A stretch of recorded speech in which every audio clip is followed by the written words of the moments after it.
Yan, kita nyo yan? Mga baril po yan. May mga long firearms at mayroong mga, ano ba yun, may mga caliber dyan, yung mga short firearms, ang dami. Yan, nasa bandang itaas, yung mga short firearms, tayong baril. 21 po yan.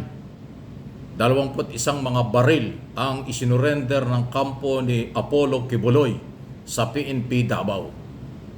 So ang tanong ngayon, ito bang pagsusurrender ng mga armas na ito ay parte na ng pagsuko, parte na ng pagsunod sa mga batas, parte na ng pagpapakumbaba dahil nga po sa meron siyang salusalungat na mga warrant of arrest mula po sa Davao RTC at Pasig Regional Trial Court at saka yung buhay pa rin na warrant of arrest mula sa komite ng Senado ni Risa Ontiveros. Yan po yung Committee on Women's, Children's and Family Relations sa di umano sexual harassment, qualified human trafficking.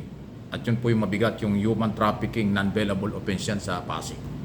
So kaya ko na itatanong kung yan ay ang simbolo, kasi kung yung magugunita, kamakailan, nagpalabas ng voice recorded, naka-record na message ni Apollo Kibuloy na siya ay hindi magpapahuli ng buhay. At kahit daw anong mangyari, parang gano'n ang dating. Yan daw sa Davao at dito sa Pilipinas, babagsak at tutulo ang kanyang dugo, hindi sa kung saan. Dahil sobra yung kanyang pangamba na baka siya makarating sa Amerika, hindi lang dito pag nahuli. Kaya kahit nung unang kaso na sexual harassment sa Davao, kahit na bailable yung kanyang kaso ron, hindi siya nag-surrender. Kaya nagkapatong-patong na. So ayun yan. Okay? Ngayon ang tanong, ang na-surrender bang baril ilan? 21 o higit pa? Yun ba ang kabuuan? Yan ang hindi natin alam. Yan lang ba ang kanya mga baril? Kasi doon sa inilabas, kaya mayroong pagkakaiba eh. Doon po sa inilabas ng Philippine National Police Headquarters kamakailan, sabi ng PNP, Firearms Exclusive Office at maging mula sa PNP Chief, 19 lang yung identify na baril ng grupo ni Kibuloy. Eh bakit nung una, kung di ako nakakamali, 6 o 5 yata yung na-surrender, plus 21 ngayon, aba sumobra na. Di ba? Hindi napansin. Lisensyadong baril on record sa PNP, 19 lang. Eh ngayon na-surrender, sobra na eh.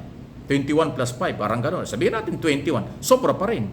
O kaya ngayon ang tanong, yan ba ang kabuuan o meron pang sobra? O meron pang mas malalakas or mahinang baril ang hindi ho na isusurrender? At nasan ngayon yan? Ayan.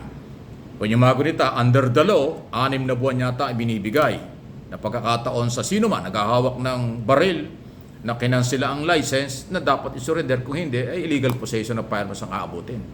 Pero bago pa, ilang buwan pa lang, ito, dahan-dahan ang inilalabas. Kaya nga lang, bakit ganon? Malayo doon sa numero ng headquarters. Ibig sabihin, yung mga dating baril o yung mga baril niya, hindi talaga lisensyado yung iba. At lalabing siya nga po yung identify. Paano yung ngayon yan? Kaya ho, nakakaduda. Ilan ba talaga yan? At nasaan yan? May problema. May problema kapag yan inahuli ng pulis. Dahil lumampas na doon sa licensed firearms. Wow! Eh palagay ko ang pinakamaganda dyan, kung meron pang ibang baril, di ba? Hindi naman natin pinangungunahan yung kampo ni Kibuloy, bahala sila. Eh isurrender na lahat. Kasi pag nahuli yan sa kanilang opisina o hawak-hawak ng kahit sino na kailang mga tauhan, aba illegal possession yan. Kung halimbawa meron kayong 50 baril, isurrender na ninyo. O kung 1,000 halimbawa, isurrender na ninyo. Kasi ang naka-record ay 19 lang. Ay sumobra na yung na-surrender nyo eh. Kasi kung 19 lang ang inyong isurrender, malinaw na 19 lang yung inyong baril na hawak-hawak. Ay sumobra eh. Mukhang mali yata yung figures na ilabas nyo. Anong diskarte ito? O baka sobrang nagpanik lang kayo dahil dumating yung SAP Commando, Special Action Force ng PNP sa Davao. Baka yan ang misyon. Hanapin ang mga illegal na baril. At iba pa, matapos niya magpaliwanag, si Kibuloy na hindi siya magpapahuli ng buhay, aba delikado yan. Delikado. Anyway, sana huwag nang umabot sa ganon. Kahit pa paano, tinuturi ko pa rin hong kaibigan si Kibuloy, kaya lang mayroon siyang problema. Hindi ko naman obligasyon o karapatang idepensa siya. Dahil pag ang kaso ay nasa korte, abogado ang makakapagtanggol sa kanya, hindi sibilyan. Hindi social media, hindi media, hindi ang SMNI. Abogado ang makakapagtanggol sa kanya. Alam ko ang proseso dyan eh.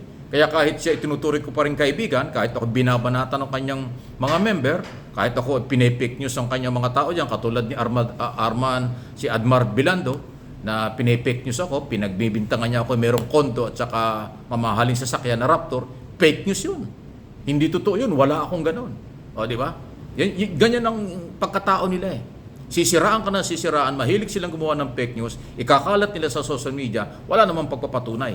Kaya pati ako, kahit na ako'y matagal na nakasama, sinisiraan nila ako. Kaya ako naman, hindi ako naninira. Tinatalakay ko lang yung mga nangyayari at inire-report ko lang sa inyo ang kailang mga pinaggagawa. So inuulit ko, kaibigan ko pa rin si Kibuloy, pero wala akong karapatang siya ipagtanggol. Ang may obligasyon at karapatang ipagtanggol ng kanyang sarili siya at kumuha siya ng magagaling na abogado. Lalo na ho sa isyu ng baril at yung human, sexual abuse o rape at kung ano pa dito at sa abroad. Mabigat yan. So ngayon, mayroong balita na parang gusto yatang sumurrender ng isang akusado na barangay chairman ng barangay Tamayong kung saan nandun po ang mga property ni Kibuloy. Diyan po sa barangay Tamayong. Alam ko yan dahil ilang beses ako nakarating dyan. Ang barangay chairman po dyan ay yung si Inteng, Canada, na isa kasama dun sa mga kinasuhan. Ewan ko, may negotiation daw, hindi ko alam. Eh kung sumurrender, mas okay. Kung ma-arresto, kasi hindi, ang hirap kasi doon kay chairman, elected kong barangay chairman yan eh. So, pag hindi siya nag-surrender, may panibagong kaso yan. Kasi pag may kaso ka, nakulong ka, barangay chairman ka, so hindi mo magagawa yung trabaho, matatanggal ka as chairman. Ang papalit siya yun, number 1 konsihal. Ganun yun eh. Pag ikaw ay nakulong, tuloy pa rin ang trabaho ng barangay, pero iba na magpapatakbo, hindi siya. At kung hindi ka naman papahuli, o hindi ka susurrender, panibagong problema yan. Administrative case yan. Hindi lang criminal case. O alam niyo ng mga abogado nila. Hindi katulad yun ng kanyang mga kapatid na mga civilian, si Ingrid Canada, si Pauline, Canada, tatlo yung kapatid. Tapos mayroon pang dalawa, si Roy, yung sinasabing tagabukas ng pinto at tagabigay ng shampoo, tagapagbigay ng kung ano mga sinasabi na lotion at saka kung ano susuot bago tumabi. Mga ganon. Yung nasa record naman yan, nagkukwento ko lang at saka yung isa pang nadamay. Anyway, so ayan. Kasi marami nagtatanong, anong nangyari na sa kaso? Abay, buhay na buhay po yan. Hindi ho nawawala. Lalo pat hindi nagsusurrender, hindi nakahuli. Ay court order yan. So yun ang update sa mga nangyari. Yung pag-assign doon ng SAP, hindi natin alam kung ano talaga ang operational matter niyan o kung ano talagang plano. At yung nga hong pag-surrender ng mga baril. Kaya ako lang nagka-interest doon sa baril kasi nga may discrepancy. May pagkakaiba sa record. Diba? 19 ang lisensyado pero sinurrender, sumobra. O ilan pa yung dapat isurrender? Ilan talaga yung armas? Mga ganon.